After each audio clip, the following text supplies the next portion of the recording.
they can see, and this is a visual this thing, so let us read.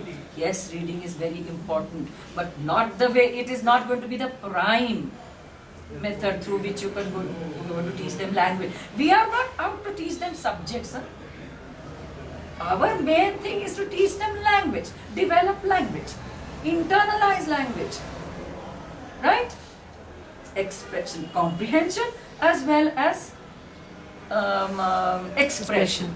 Okay, but now these guys going to school. Now reading is a very major important part of school life. Okay, and you start maybe with ABCD, and in schools they will start with ABCD and words and this, that and the other. But that for the deaf child is not enough. Actually, even for the normal child is not enough. Okay, so how do we get the deaf children interested in reading? The mothers at home start reading. But how? You are not putting the child in front of. What do we now? We are going to teach them reading. Huh? Presuming that they have developed a fair amount of language. They have. He has a fair amount of language they have developed.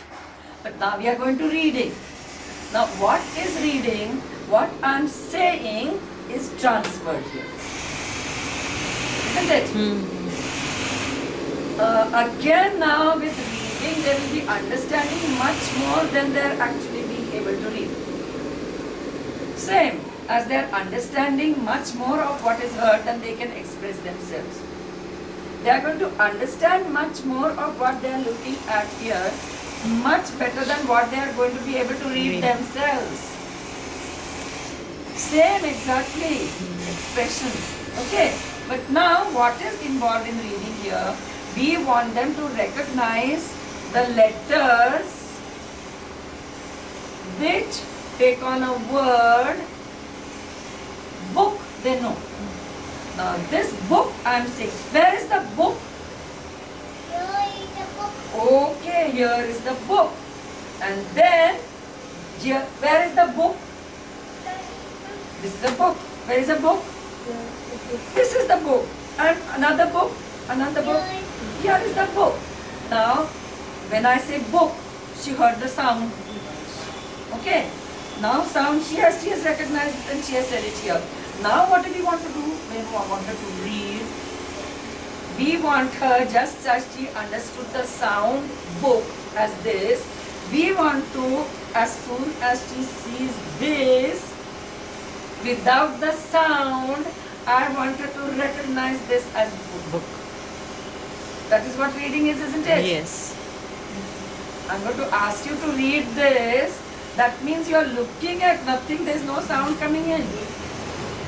But this is a book, you are going to look at this, and by looking at that letter, you are going to say this is a book. You are going to sound that. So now, they have to listen to, they have to look at it now. They have to look at the word. Now, they cannot look at the word, and if they are sitting in front of me and I am reading, I have to make them look at the word at the same time simultaneously I am talking and they are looking at this. You see, this is what mothers have to do. Teachers can't do it in class. Teachers cannot do this in class. Mothers have to do this in class. But this is the position, and you have to make quite sure that they, and of course the teachers have to be, children have to be listening. If the child is looking at you, you put his head down. Look at this, look at this. Okay?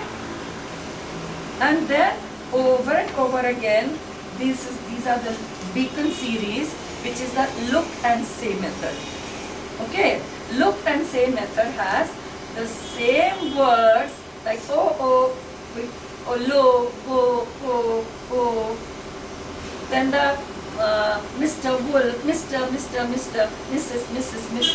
Wolf. The same words Repeated. repeating over and over and over again with just 1 or 2, 3, 4 New words.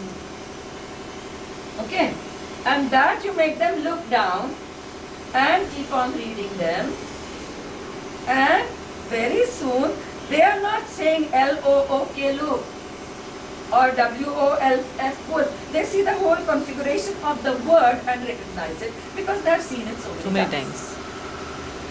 This is the look and say. Easy way, interesting way, without sort of interrupting too many times, and meaningful. They are meaningful stories.